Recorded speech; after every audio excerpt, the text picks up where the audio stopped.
بسم الله الرحمن الرحيم الحمد لله رب العالمين الحمد لله الذي هدانا لهذا وما كنا لنهتدي لولا أن هدانا الله أشهد أن لا إله إلا الله وحده لا شريك له وأشهد أن محمدا عبده ورسوله اللهم صل على محمد وعلى آل محمد كما صليت على إبراهيم وعلى آل إبراهيم إنك حميد مجيد اللهم بارك على محمد وعلى آل محمد كما باركت على إبراهيم وعلى آل إبراهيم إنك حميد مجيد ورضي اللهم عن الخلفاء الراشدين والصحابة أجمعين ومن تبعهم بإحسان إلى يوم الدين أما بعد السلام عليكم ورحمة الله وبركاته.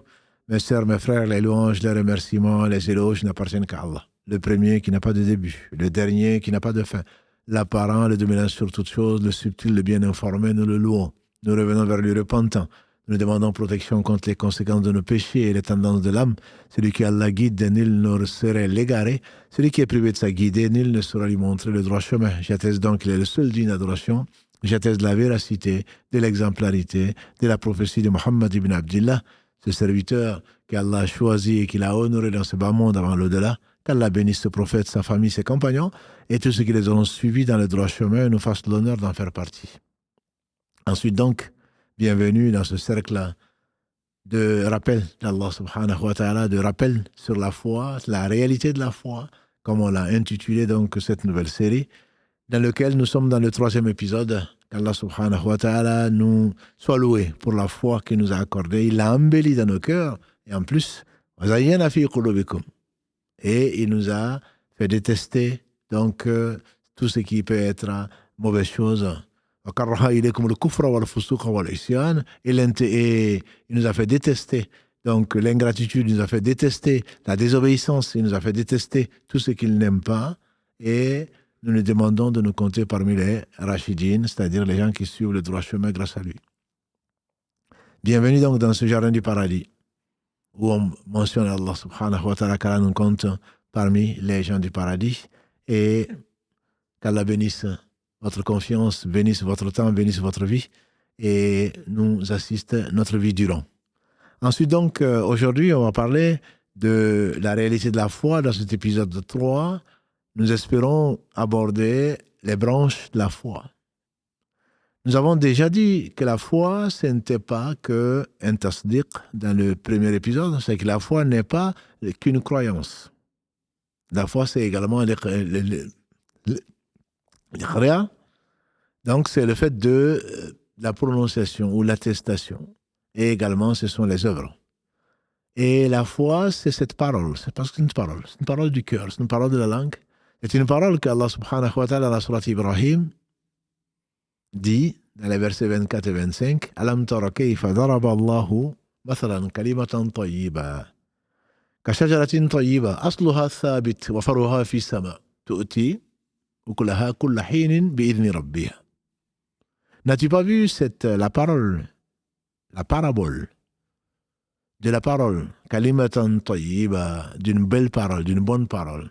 Kashajaratin tayyiba, comme un bel arbre, un arbre pur. Athluha thabit.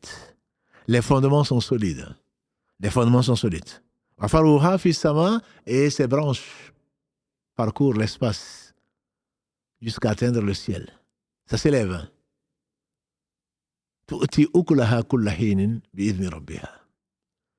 Donne des fruits à tout instant, par la permission de son Seigneur. Rien n'arrive, bien entendu, dans le ciel ni sur la terre sans sa permission. Par la permission de ton Seigneur, donne ses fruits tout le temps.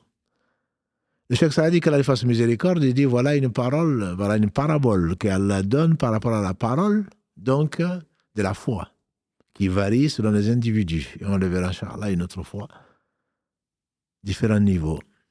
Et même pour le même individu, il y a les moments qui sont différents. Il y a les moments où la foi est forte, il y a les moments où elle est moins forte. Et grâce à Allah, elle n'est pas stationnaire. Elle peut augmenter comme elle peut diminuer. C'est la définition des gens de la sunna et de la jama'a. Ce qui est important ici, c'est que la parole ici, Allah compare la foi, disent les savants, à une parole, à un arbre dont les fondements sont solides. De quelques fondements, nous en avons parlé la semaine dernière, à savoir les articles de foi, quand l'ange Gabriel alayhi salam est venu trouver Mohammed sallallahu alayhi wa sallam pour lui dire Qu'est-ce que c'est pour lui demander plutôt qu'est-ce que c'est que la foi? Il l'a défini avec ces 6 articles. La foi consiste à ce que tu crois en Allah, en ses anges, en ses livres, en ses messagers au jour du jugement dernier et que tu crois au destin plutôt, qu'il soit en ta faveur ou en défaveur. Qu'il soit bon ou mauvais, on traduit comme ça. Mais en fait, c'est pas Allah ne fait que le meilleur. C'est qu'il soit en ta faveur ou en ta défaveur. En apparence, bien sûr. Allah ne faisant que le meilleur. Il a dit, tu as dit vrai. Ça fait partie des fondements. Pourquoi? Parce que si les fondements sont solides, on imagine le paysan, le jardinier en train de mettre des graines. Et bien entendu, il faut que la terre, elle soit fertile. Sinon, la graine est pourrie. Cette terre, c'est le cœur. Le siège de la foi, c'est le cœur. Si ce cœur est saint, comme l'a dit le prophète sallam, il y a une modora, il y a un morceau de chair dans le corps. S'il est saint, tout le corps est saint. Et s'il n'est pas saint, s'il est pourri, c'est tout le corps qui est pourri, n'est-ce pas que c'est le cœur, comme il a dit à l'Isra, tout ça. Asluha thabit, ça dit que l'origine et les fondements sont solides. C'est pour cela que Allah subhanahu wa ta'ala, le parfait dans son essence, dans ses noms et attributs, et dans tous ses actes qui oscillent d'une part entre sa bienveillance vis-à-vis de ses créatures et d'autre part, c'est sa justice, qui elle est basée sur son omniscience et sa sagesse. Allah a voulu donc que donner à ce cœur cette capacité, à la naissance en tout cas, avant que les gens et l'environnement viennent le salir. Et donc la terre est fertile. C'est pour cela que l'éducation d'un enfant est extrêmement importante. Qu'on néglige malheureusement devant, en le laissant, en s'en débarrassant presque, devant les dessins animés, devant je ne sais quoi l'autre, parce qu'on se croit occupé alors qu'en réalité on est en train de laisser pourrir une substance noble que l'enfant dans l'éducation doit nous préoccuper, dans la mesure où Allah nous dit dans le sourate 66, verset 6, Ya ayyuhalladhina amanu, qu anfusakum wa ahlikum nara, wa quluha an-nas wal hijara. Oh, vous les humains, oh, vous les croyants plutôt. Ya ayyuhalladhina amanu, qu anfusakum wa ahlikum nara. Vous les croyants, vous qui prétendez avoir la foi, préservez-vous, vous et vos enfants, vous et votre famille plutôt, d'un feu dont le combustible sont les hommes et les pierres. Un feu sur lequel veillent des anges rudes, forts, qui ne désobéissent pas à Allah et qui font ce qu'il lui ordonne. Donc cette éducation est centrale, c'est pour cela que le cœur, ce réceptacle de tout le bien, doit être préservé. Et quand tu y mets une graine, il faudrait que c'est la graine de meilleure qualité pour que effectivement Allah fasse mûrir cette parole, fasse mûrir cette graine et ensuite qu'elle puisse donner une pousse. Et puis même quand on va, un animal ou un accident ou un incident dans la vie fait qu'une feuille est coupée ou autre, les racines sont solides. Ce n'est pas sur un terrain sablonneux non fertile et que tu puisses, même si quelque chose y pousse, il est facile de l'arracher. Parce que ce qui ne doit pas être arraché, c'est bien la foi en Allah subhanahu wa ta'ala. Allah dit donc que les fondements sont solides et ces fondements donc sont basés sur la révélation.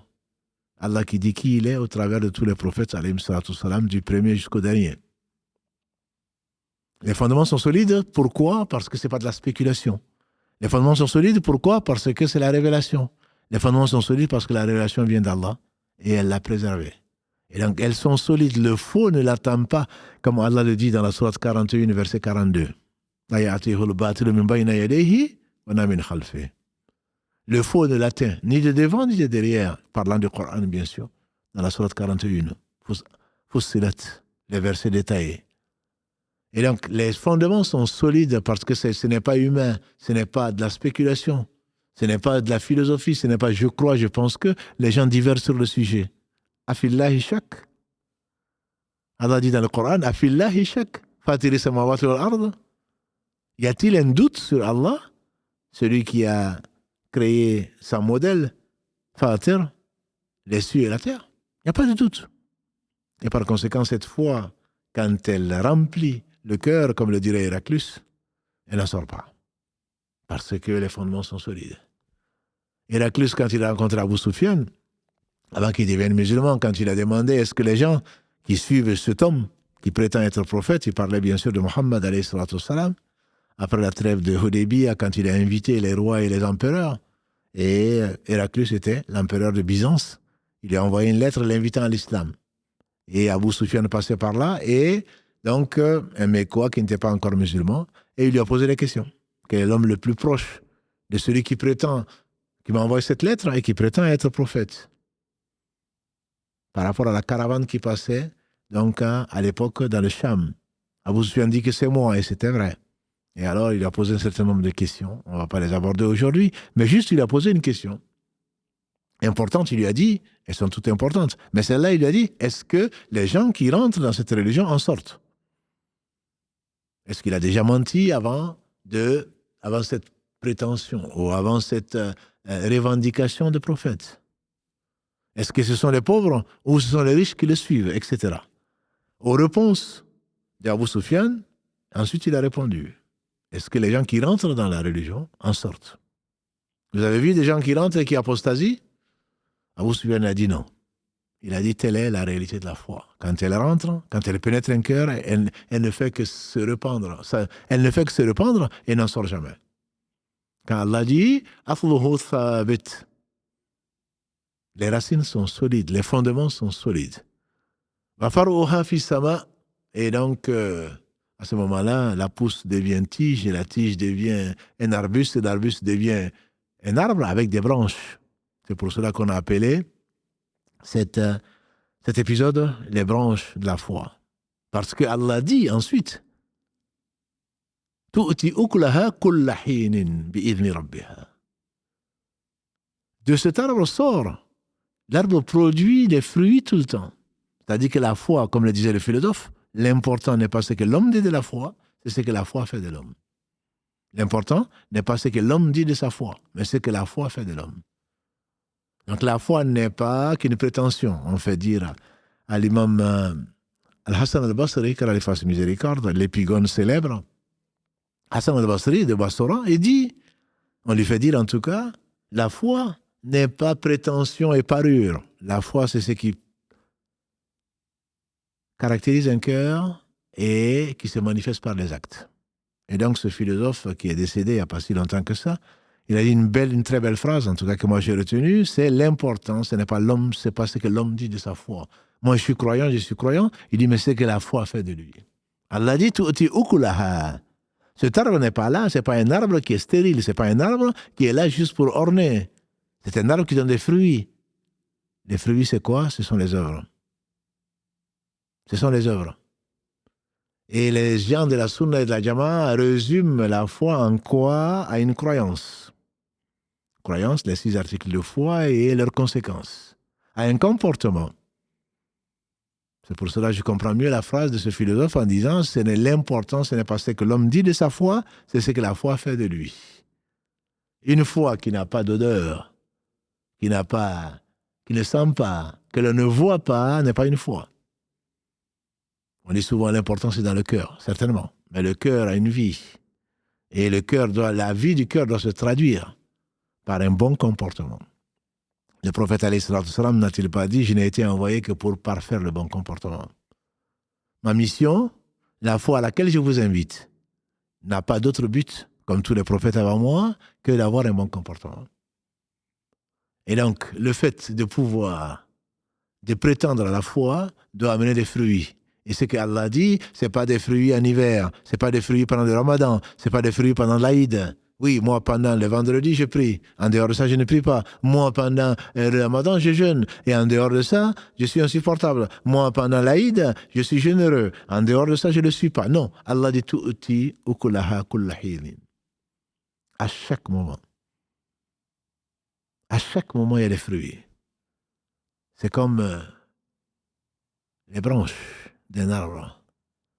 Et le prophète, alayhi salatu salam, dans ce qui a été rapporté par le Bukhari et Muslim, qu'Allah le fasse miséricorde, Abu Huraira, qu'Allah l'agrée, il a dit que le prophète sallam a dit, al-iman, bid'un wa sittin, ou bid'un wa sab'in, shu'ba.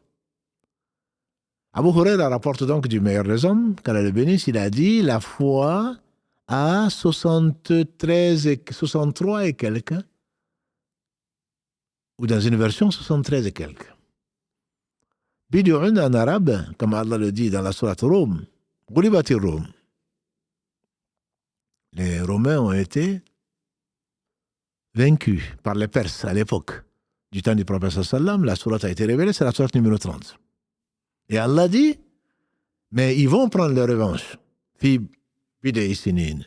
vont prendre leur revanche dans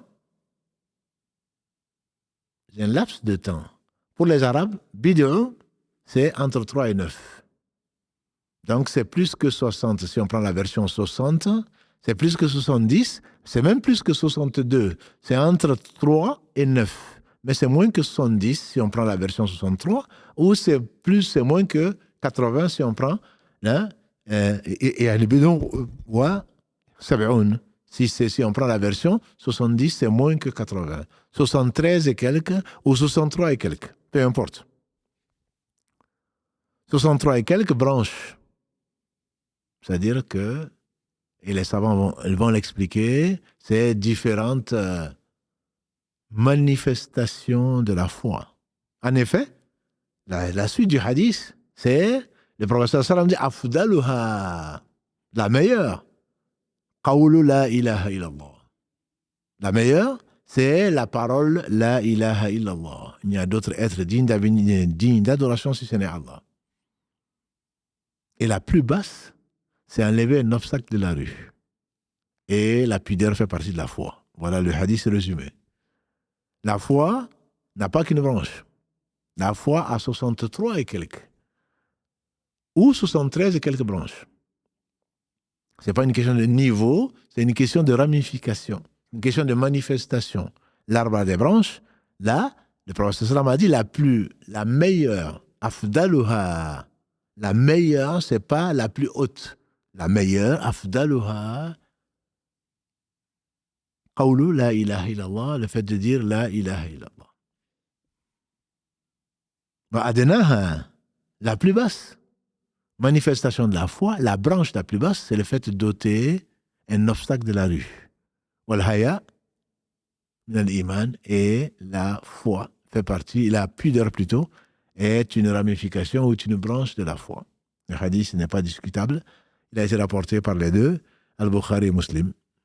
Dans un livre intitulé Les 77 branches de la foi, de l'imam Al-Bayhaqi, qu'Allah lui fasse miséricorde, qui est la fin du Xe siècle et qui est mort au début du XIe siècle de l'Hégire. L'imam Al-Bayhaqi, qui est connu pour être un grand muhaddith, il a été entre autres l'élève de l'imam Al-Hakim, et bien d'autres. Il a pris auprès de, on dit, 100 savants érudits, donc ses maîtres, et Allah lui a enseigné ce qu'il lui a enseigné, qu'Allah lui fasse miséricorde. Et il a pu faire des erreurs, notamment dans l'aqida, mais ce n'est pas ce qu'on reconnaisse, qu'on ne soit pas injuste, qu'on reconnaisse à l'homme ses qualités. Au lieu de citer que ses défauts, et en tout cas, il est reconnu et respecté dans la communauté des savants. Al-Bayhaqi, donc, qui est un compilateur du hadith, a écrit un livre qui est très connu. On dit qu'il a écrit 1 millier de livres. Mais cette brochure s'appelle les 77 branches de la foi. Et parmi les 77 branches qu'il cite, il y a bien entendu les 3 branches qui sont citées par le prophète sallam dans ce hadith d'Abu Huraira, à savoir la parole la ilaha illallah, à savoir la foi, la pudeur, et également le fait d'enlever un obstacle de la rue. Mais il y a bien plus. Il a pris les 6 articles de foi. La connaissance d'Allah subhanahu wa ta'ala, l'amour d'Allah subhanahu wa ta'ala, le fait de lui faire confiance, le fait subhanahu wa ta'ala de l'aimer plus que tout, l'amour de Muhammad sallallahu alayhi wa sallam, le fait de l'honorer. Il a été honoré ici-bas et dans l'au-delà par son Seigneur, mais inna arsalnaka shahidan wa mubashira.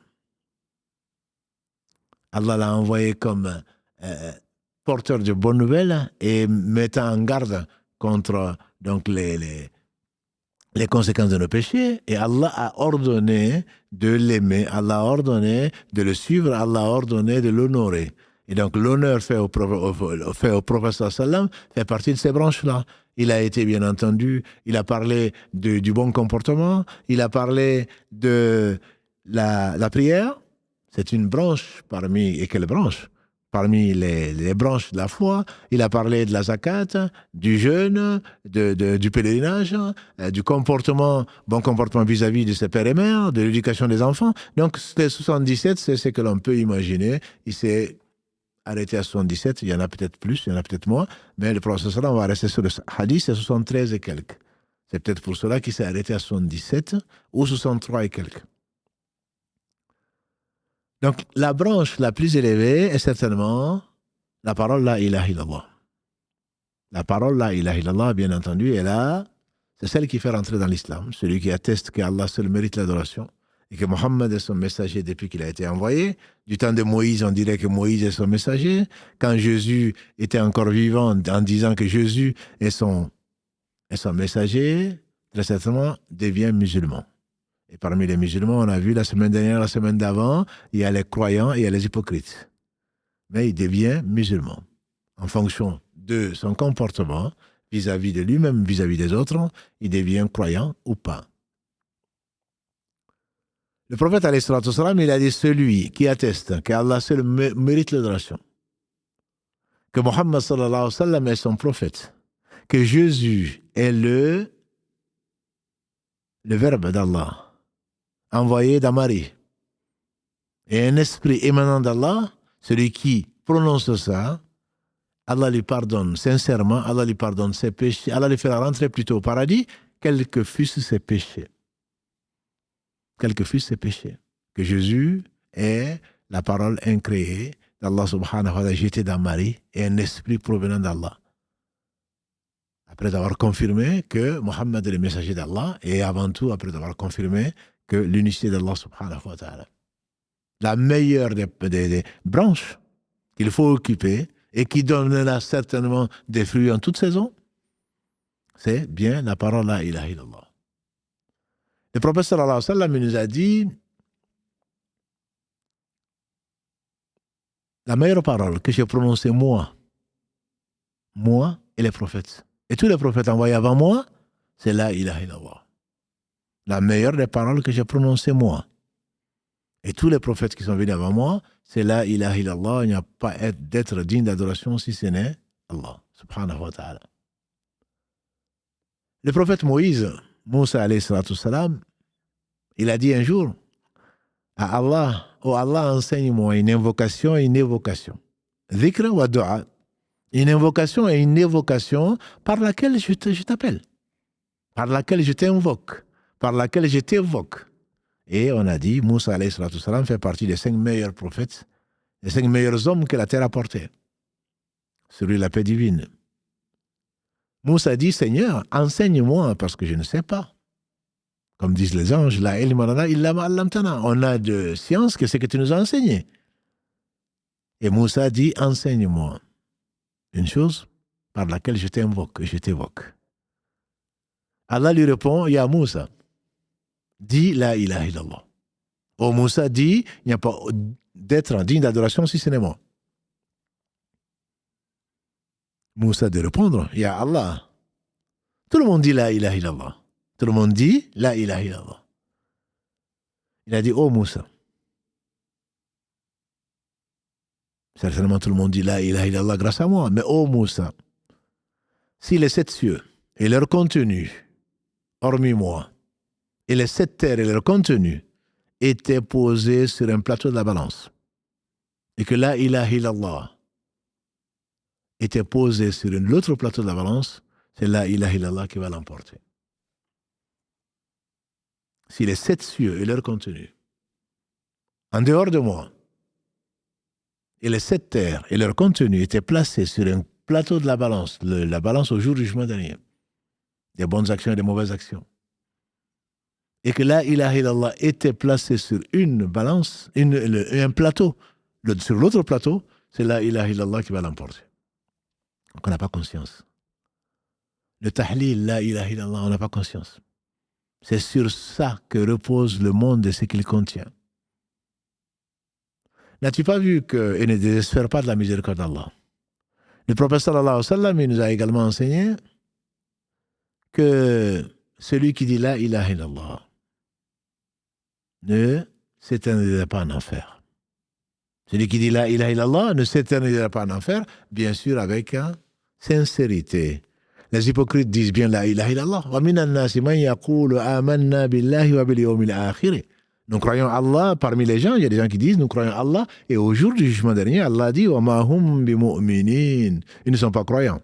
Yukhadi'una Allah walladhina amanu. Ils croient tromper Allah et les croyants. Wa ma yakhda'una illa anfusahum wa ma yash'urun. Ils ne trompent qu'eux-mêmes, mais ils ne savent pas.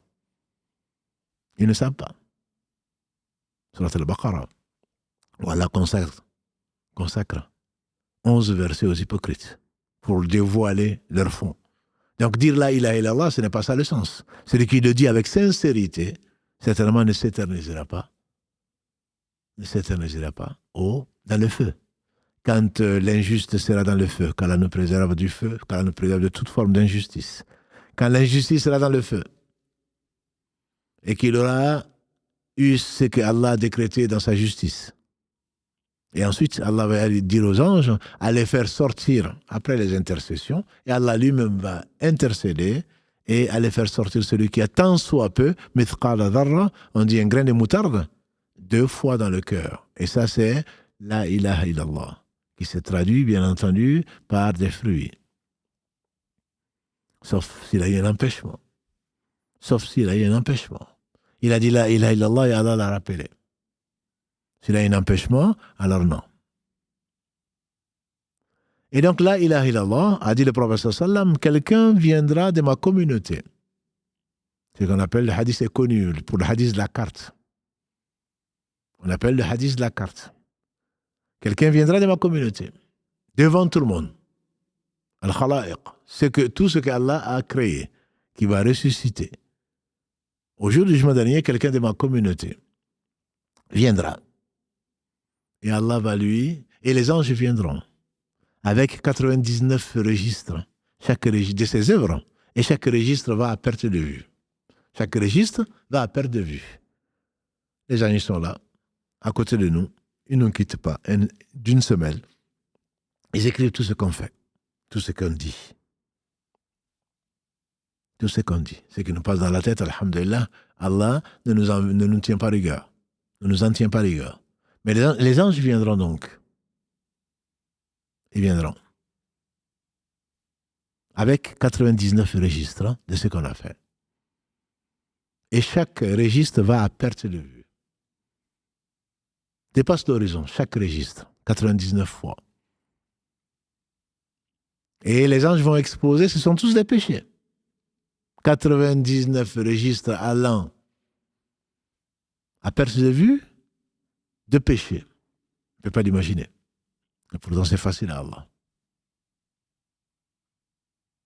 Et alors, Allah subhanahu wa ta'ala va montrer à ce serviteur de la communauté de Mohammed sallallahu alayhi wa sallam et va lui dire, est-ce que tu as un péché que tu contestes?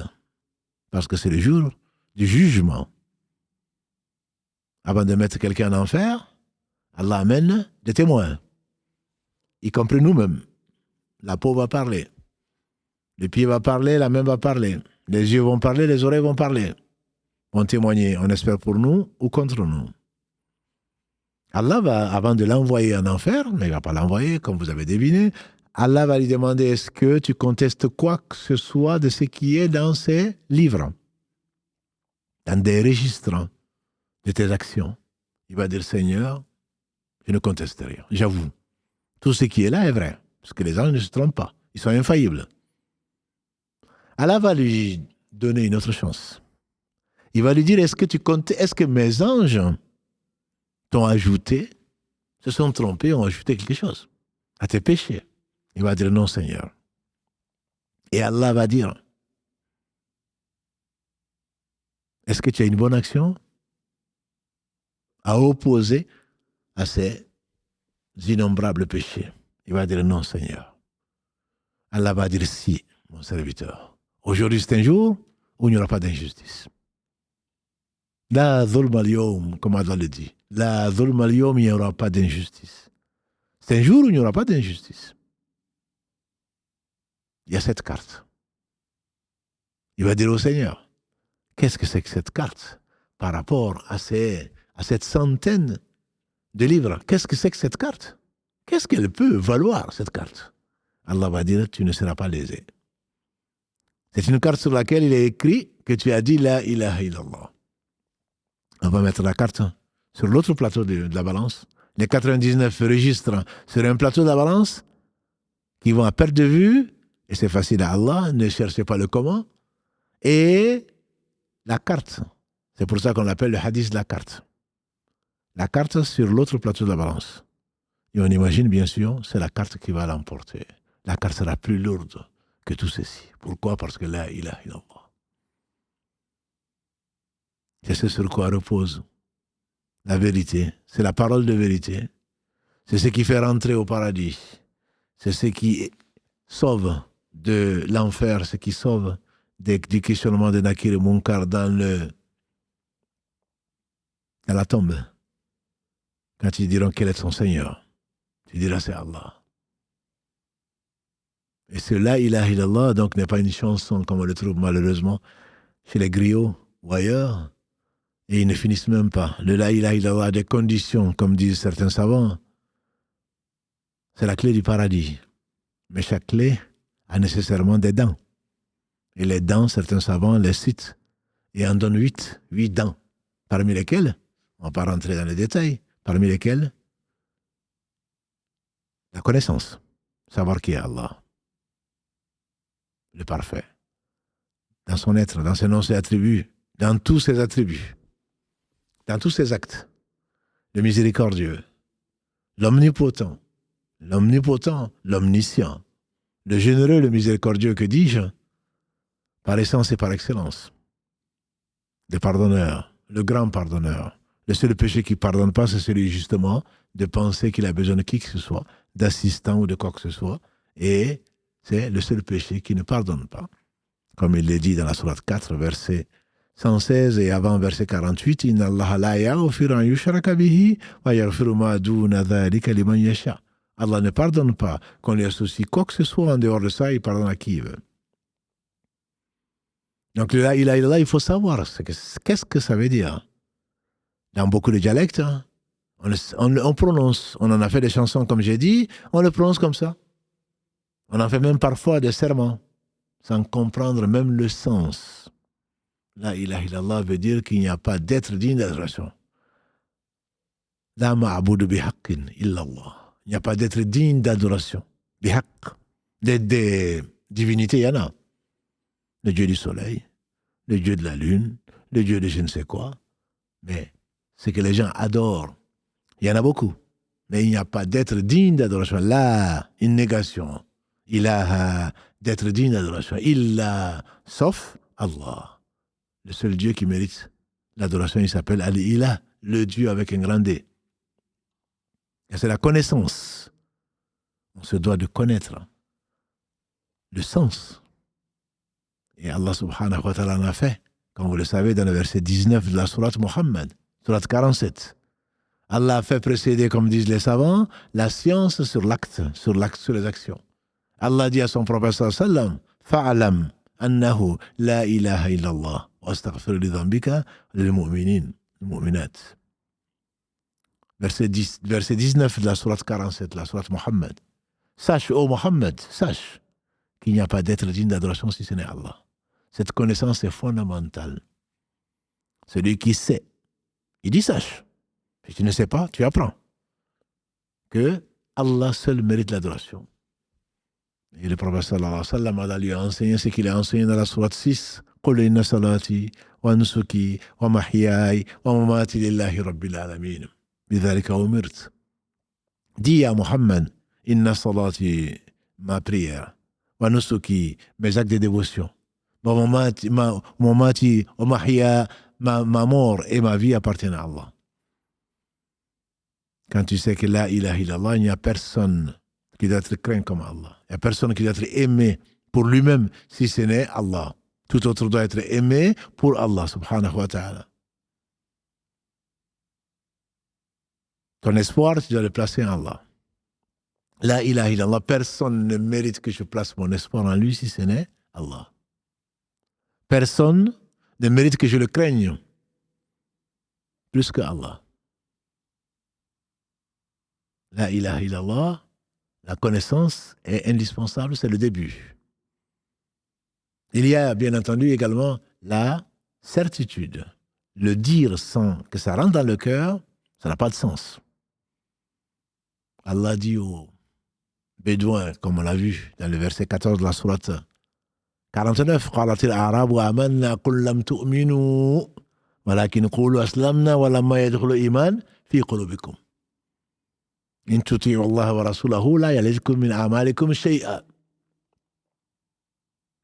Et après Allah dit إنما المؤمنون الذين آمنوا بالله ورسوله ثم لم يرتابوا. Les croyants sont seulement ceux qui ont cru en Allah et à son messager. Ensuite, ils n'ont pas eu de doute. Le contraire de la certitude, c'est le doute. Cette certitude est donnée aux vrais croyants.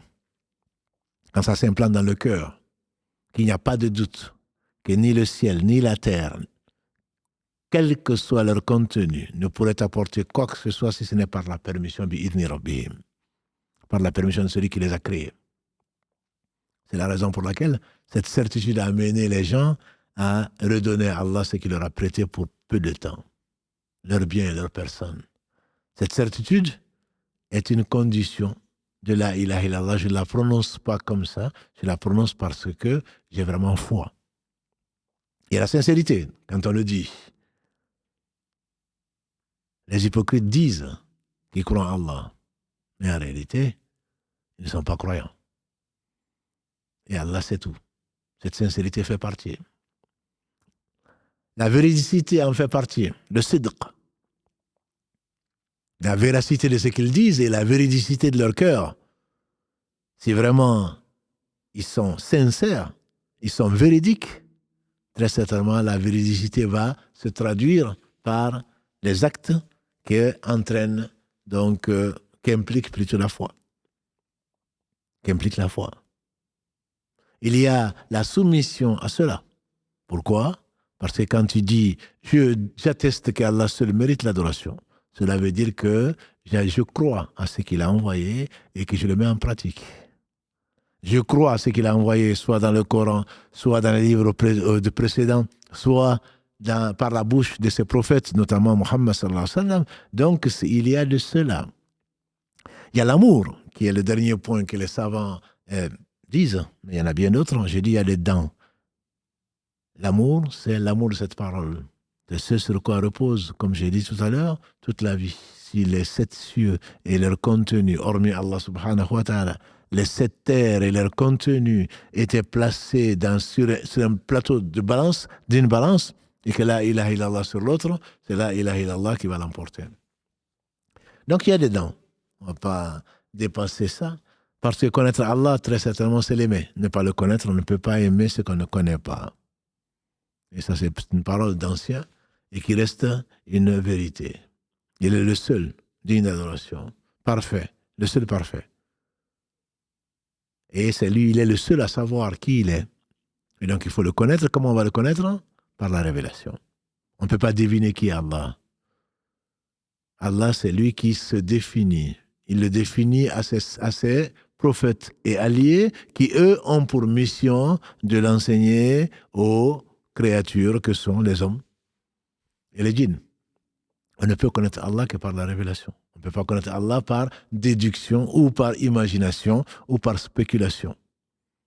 Et c'est pour cela qu'il a envoyé les livres et c'est pour cela qu'il a envoyé les prophètes, entre autres. C'est la première raison, disent les savants, notamment Ibn Qayyim, c'est la première des raisons pour lesquelles Allah a envoyé les messagers avec les livres pour se faire connaître.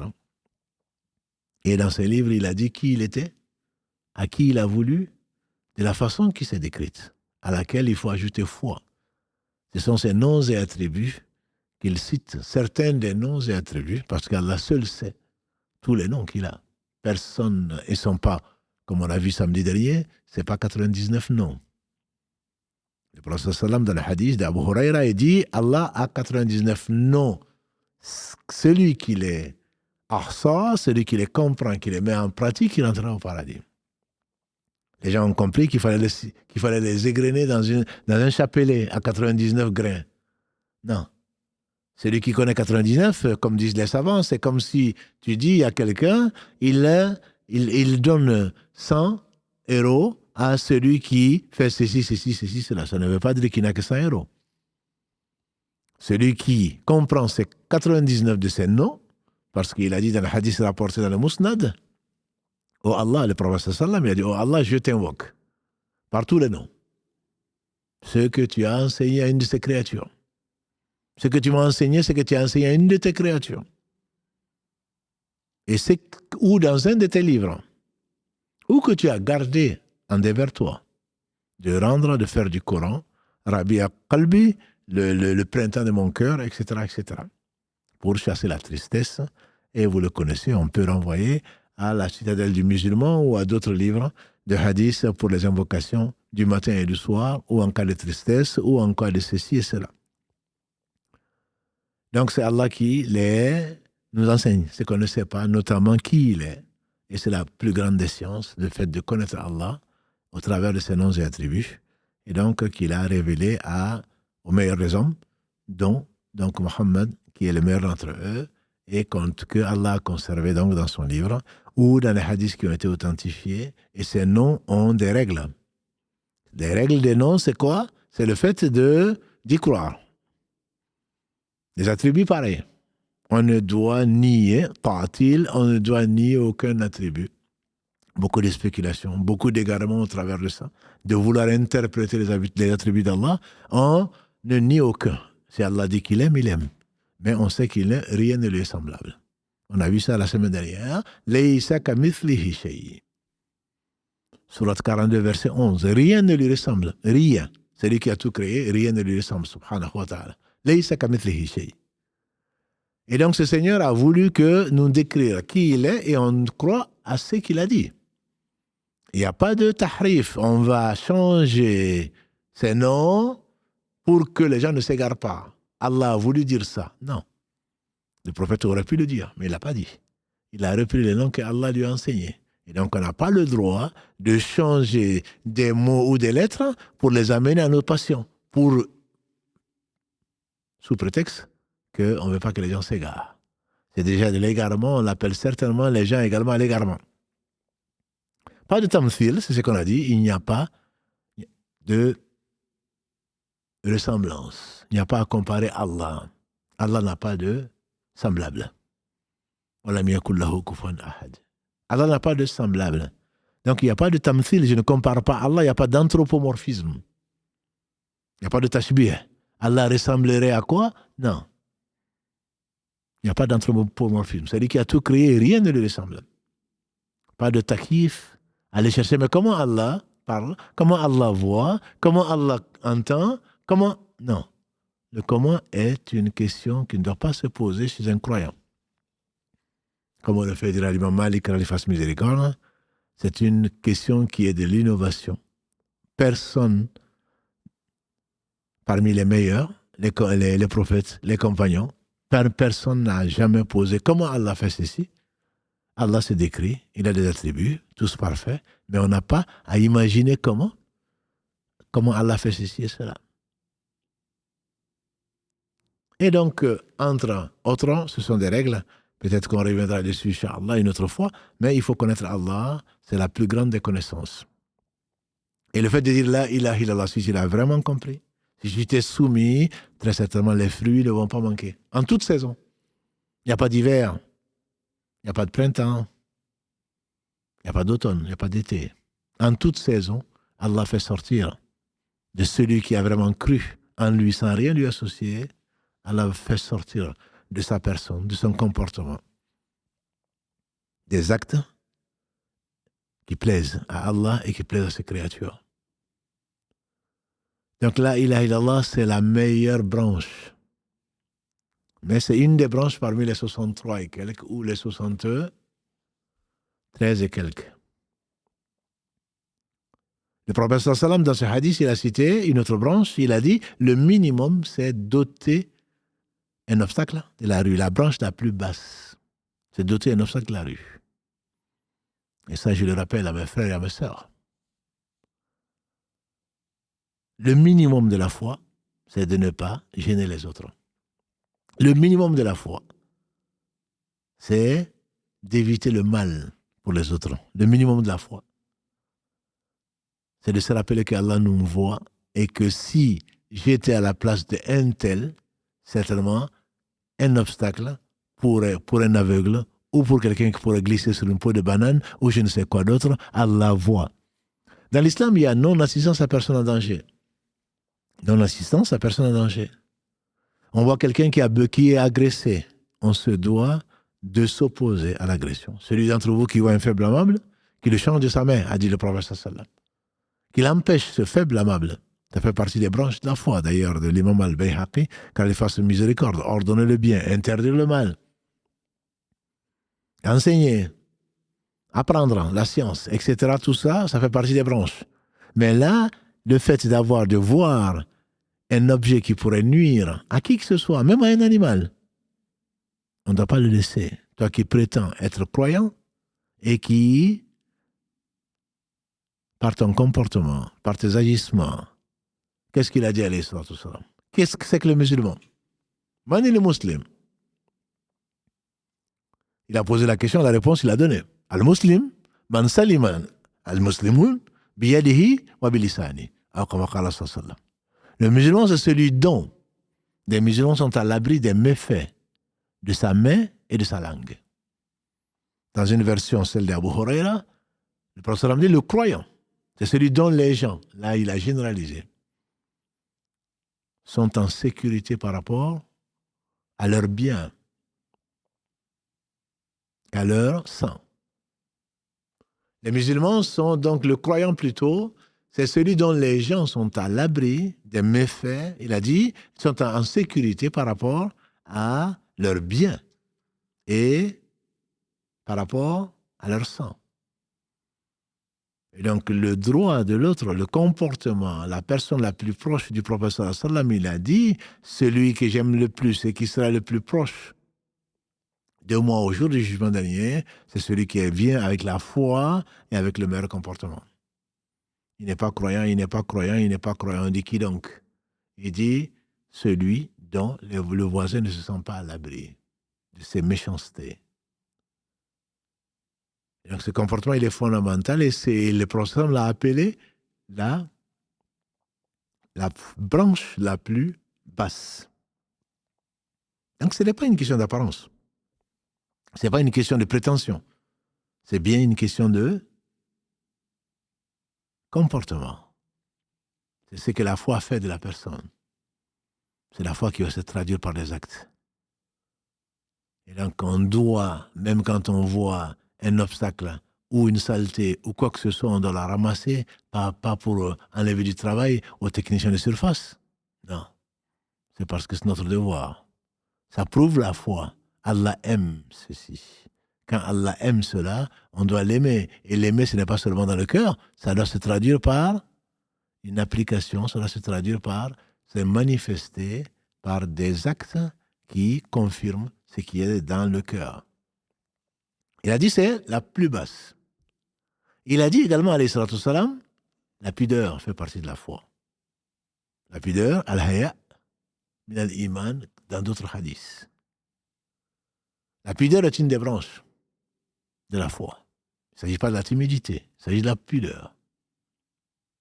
La pudeur se manifeste bien entendu et naturellement quand Adam alayhi salam a désobéi à Allah par oubli.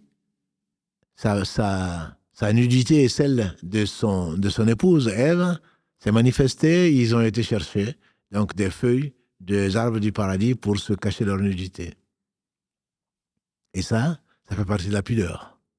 Un enfant que l'on aimerait, que l'on veut laver ou autre chose, on va voir naturellement qu'il va baisser les yeux et qu'il va se cacher les parties intimes sans que ceci leur soit enseigné ni par le père ni par la mère.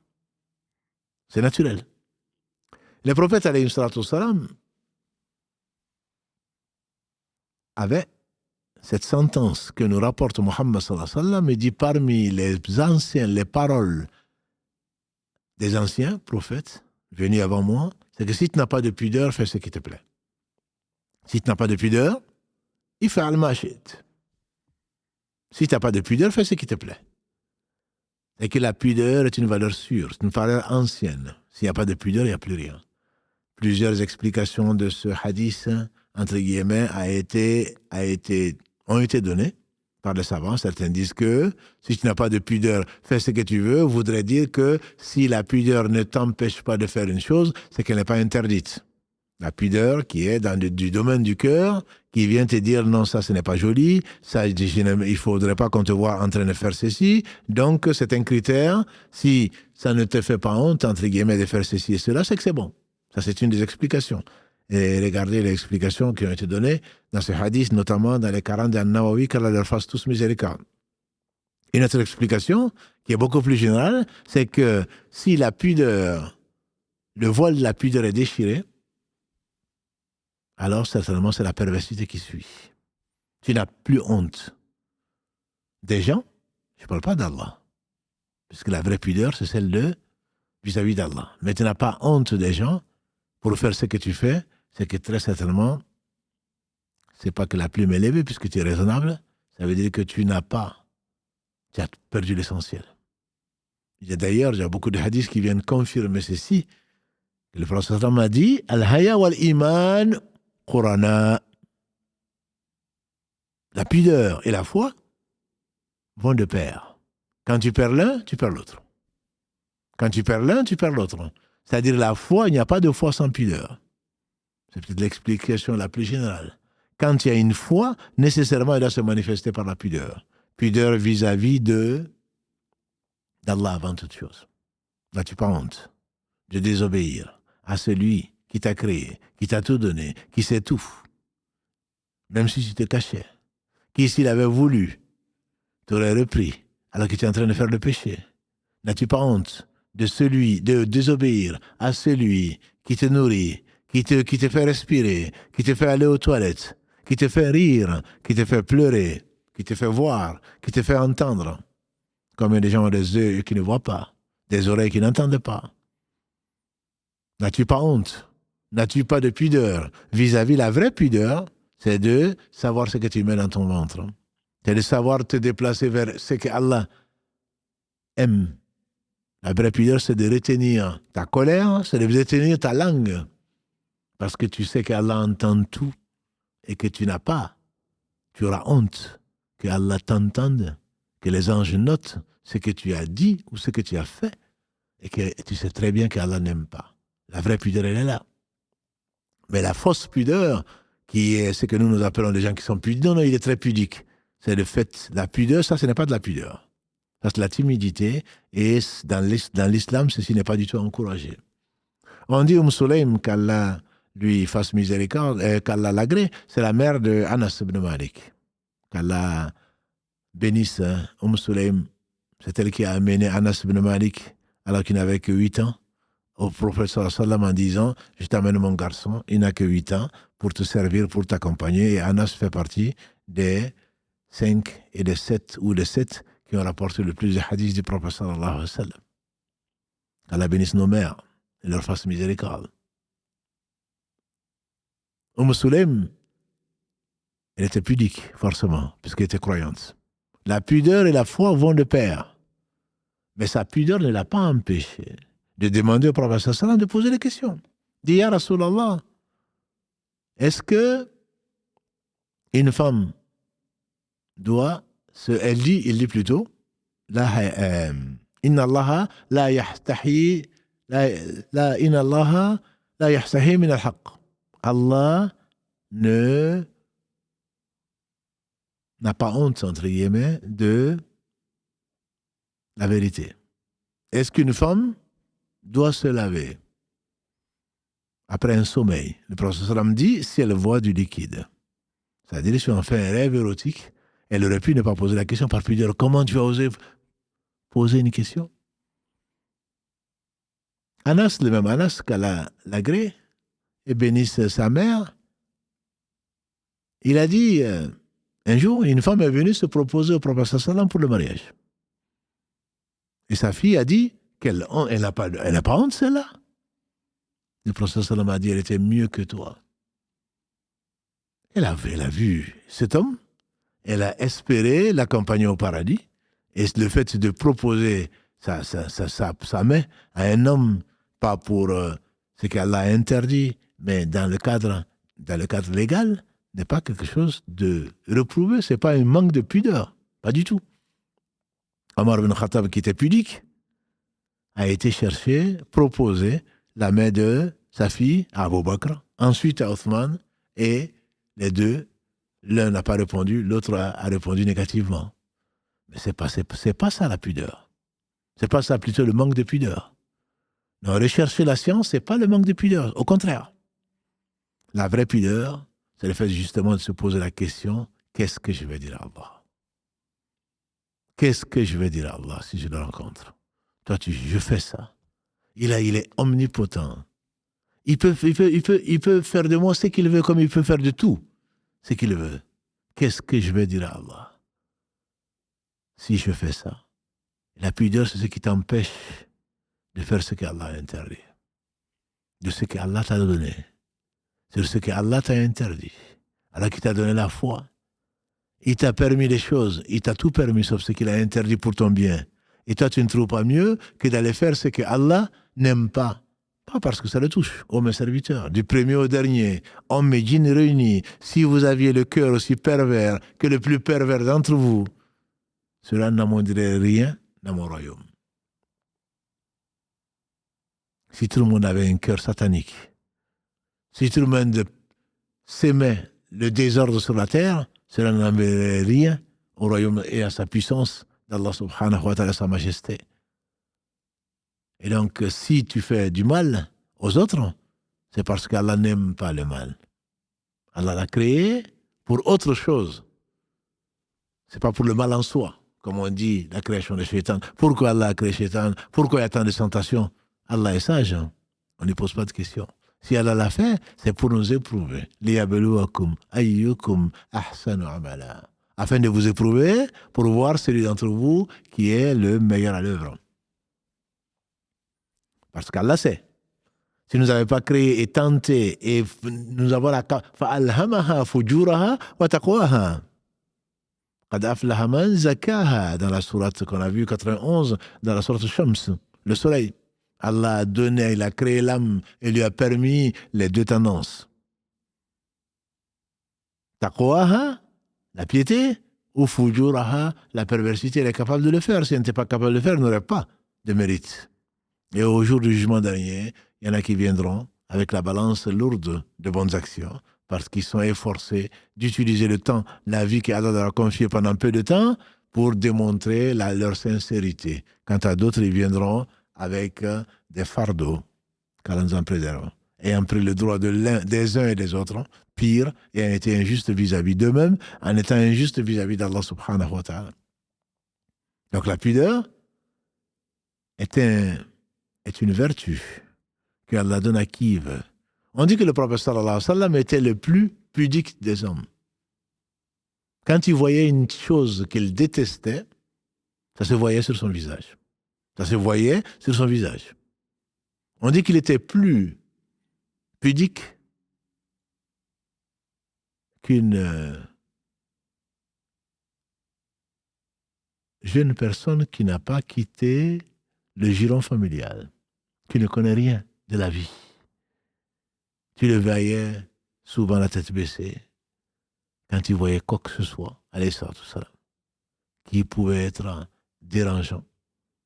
Et ce n'était pas certainement pas celui qui allait espionner, ni celui qui allait chercher les défauts des uns et des autres, pas du tout. Tout ceci, ça fait partie de la pudeur. On fait dire à Jésus, alayhi salam, et regarde la poutre qui est dans ton œil, plutôt que de regarder la paille qui est dans l'œil du voisin. Tout ça, ça fait partie, bien entendu, de la foi. Et le prophète sallam a choisi spécialement la pudeur, et s'il n'y a pas de hasard. Parce que, comme je vous ai dit, c'est pas moi qui le dis d'ailleurs, comme je vous l'ai rapporté, la foi et la pudeur vont de pair. Quand l'un s'en va, l'autre suit. Quand il n'y a plus de pudeur, il n'y a plus de foi. Et ceci reste vrai pour bien d'autres branches, donc que l'imam al-Bayhaqi ou d'autres ont souligné, comme le fait de tenir son engagement. Ça va avec la foi. Alladhina hum li ahdihim li amanatihim wa ahdihim ra'un. Quand Allah subhanahu wa ta'ala parle des croyants, dans la sourate qui porte leur nom, sourate 23, versets 1 à 9, quand Allah parle des croyants et qu'il les loue et qu'il les loue et qu'il nous incite à les prendre comme modèle, dans cette sourate, donc, Qad aflaha al-mu'minun, bienheureux les croyants, ont vraiment réussi les croyants quand ils parlent de la prière, qui parlent de leur concentration dans la prière, qui parlent, et là, ça fait partie également des branches de la foi. Walladhina hum anil laghwi mu'ridun. C'est ceux qui se détournent des futilités. C'est une des branches de la foi, comme le dit l'imam al-Bayhaqi. Ce qui ne te concerne pas, ce qui t'apporte rien. Ça fait partie, pas de la pudeur, mais ça fait partie des branches de la foi. Et on a dit, alladhina hum li zakati fa'ilun, ceux qui donnent la zakat, ceux qui font la prière, ceux qui font le pèlerinage parce qu'ils en ont les moyens, ceux qui jeûnent, etc., etc. Et Allah dit, walladhina hum li furujihim hafidhuna illa ala azwajihim. Et l'imam al-Bayhaqi, qu'Allah fasse miséricorde, il le cite dedans. C'est le fait, donc, d'avoir un bon comportement sexuellement parlant, où il parle de la fidélité conjugale, de l'homme comme de la femme, bien sûr. Ça fait partie des branches de la foi. Parce qu'il n'est pas croyant, a dit le prophète sallam. Il n'est pas croyant. On dit qui donc? Il n'est pas croyant, c'est le fornicateur quand il fornique. Il n'est pas croyant, le voleur quand il vole. Donc, fait partie également des branches, le fait de respecter le bien d'autrui, le sang d'autrui, l'honneur d'autrui.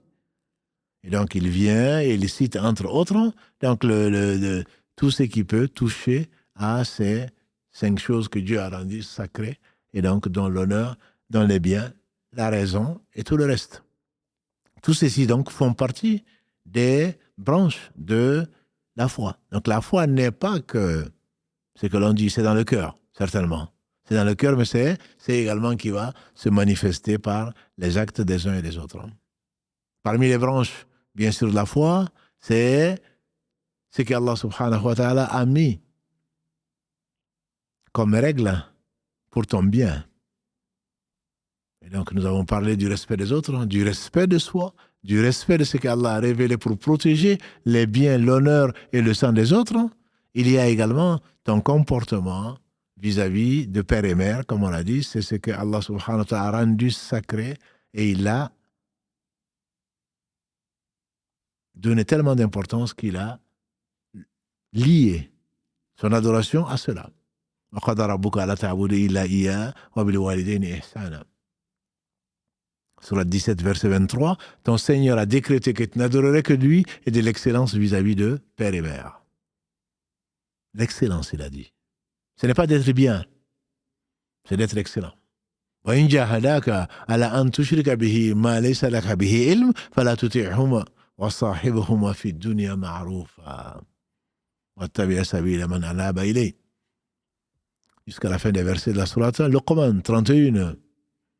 Mais si tu oublies, si tu te contraignes à m'associer, ce qui est le droit absolu d'Allah, ce dont tu n'as pas de science, et tu n'auras jamais de science pour associer à Allah quoi que ce soit, si tu te contraignes à m'associer, ce dont tu n'as pas de science, fala tuti'huma, ne leur obéis pas.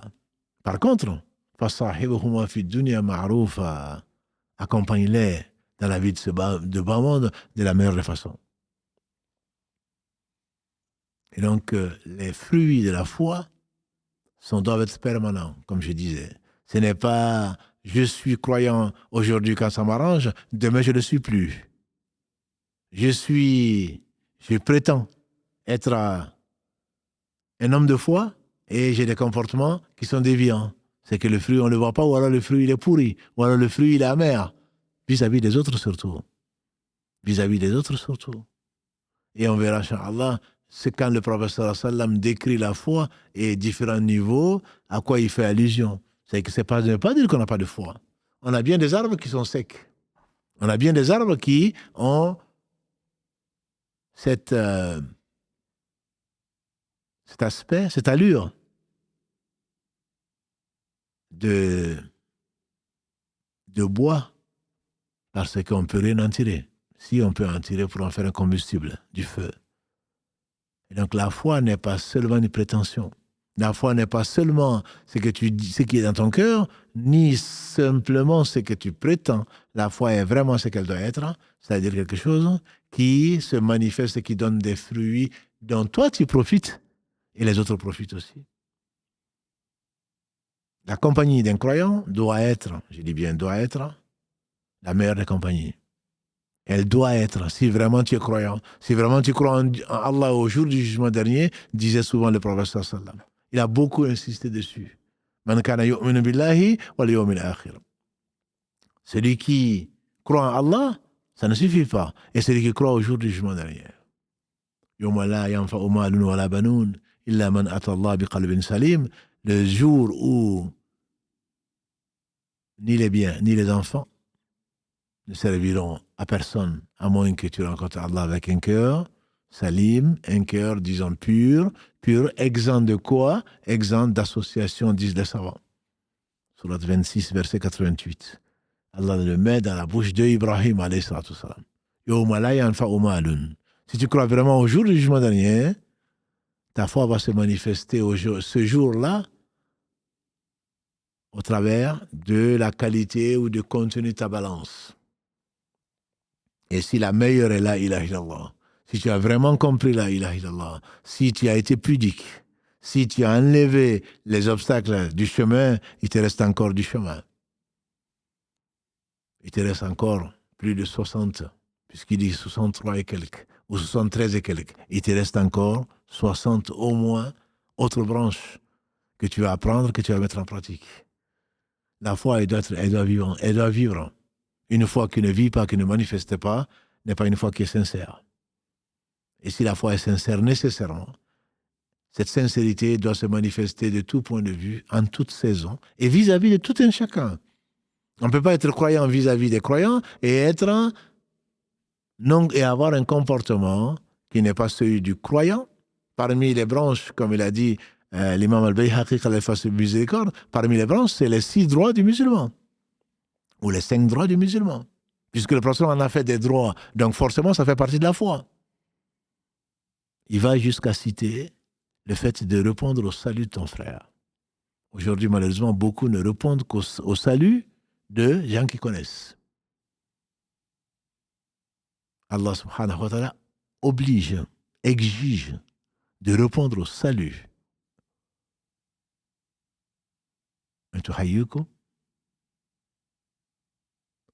Allah dit dans la sourate An-Nisa 4, verset 86, si on vous salue, répondez par mieux.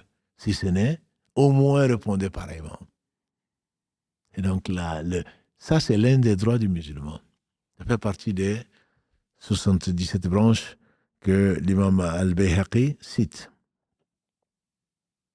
Il va citer jusqu'à un autre droit qui est le fait de répondre à celui qui éternue et qui va dire Alhamdulillah, de dire Rahmakallah. C'est son droit. S'il ne le dit pas, tu n'es pas obligé, tu ne dois même pas le lui souhaiter. La miséricorde d'Allah subhanahu wa ta'ala. Quand on te salue, tu réponds. Quand il éternue qui loue Allah, tu dois lui dire qu'Allah te fasse miséricorde. Quand il est malade, tu dois le visiter. Ceci fait partie des branches de la foi. Rien n'a été négligé dans ce qui peut être utile à l'homme dans ce bas monde. Allah n'a pas négligé. Ça va jusque-là, c'est son droit, le droit de ton frère. Quand il est malade, c'est de le visiter. Quand il meurt, c'est de l'accompagner, c'est de prier sur lui, c'est de l'accompagner. Et de l'accompagner à sa demeure intermédiaire, al-barzakh, qui est la tombe, quand le corps est retrouvé en tout cas.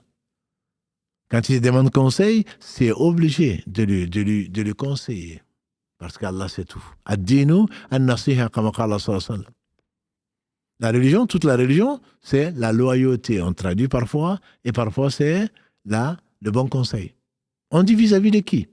Liman ya Rasulallah. Il a dit Andinu an-nasiha. Qalu liman ya Rasulallah. Il a dit, alayhi salatu wassalam, quand tu lui as demandé, quand il a dit, toute la religion. Ad-dinu, la religion, c'est la loyauté. Ou c'est la sincérité. On dit vis-à-vis de qui au messager d'Allah? Il dit, Lillahi, wa li kitabihi, wa li rasulihi, wa li a'immatil muslimin, wa ammatuhum. La loyauté est due à qui? À Allah, subhanahu wa ta'ala. Il faut être loyal. Vis-à-vis de son livre, tu le lis, tu le comprends, tu le mets en pratique. Vis-à-vis de son messager, quand il était vivant, alayhi salatu wassalam, c'était de le secourir sa cause, de l'honorer. Et même mort, c'est comme s'il était vivant, puisque ses enseignements sont vivants, c'est le respecter. C'est le prendre comme modèle et du bon comportement, alayhi salatu wassalam. Et les responsables, et parmi les 77 branches qui citent l'imam al-Bayhaqi, c'est d'obéir aux détenteurs d'autorité. Dans tous ceux, bien entendu, qui ne désobéissent pas à Allah. C'est-à-dire, quand tu es dans un groupe et que c'est quelqu'un qui est responsable, qui a été nommé responsable, celui-là, tu lui dois respect, tu lui dois obéissance, parce qu'il n'y a sinon, il n'y a pas d'ordre. S'il n'y a pas d'ordre, c'est l'insécurité, c'est le marché. La société, Allah l'a voulu. Bien sûr, pour qu'il y ait des règles de vie.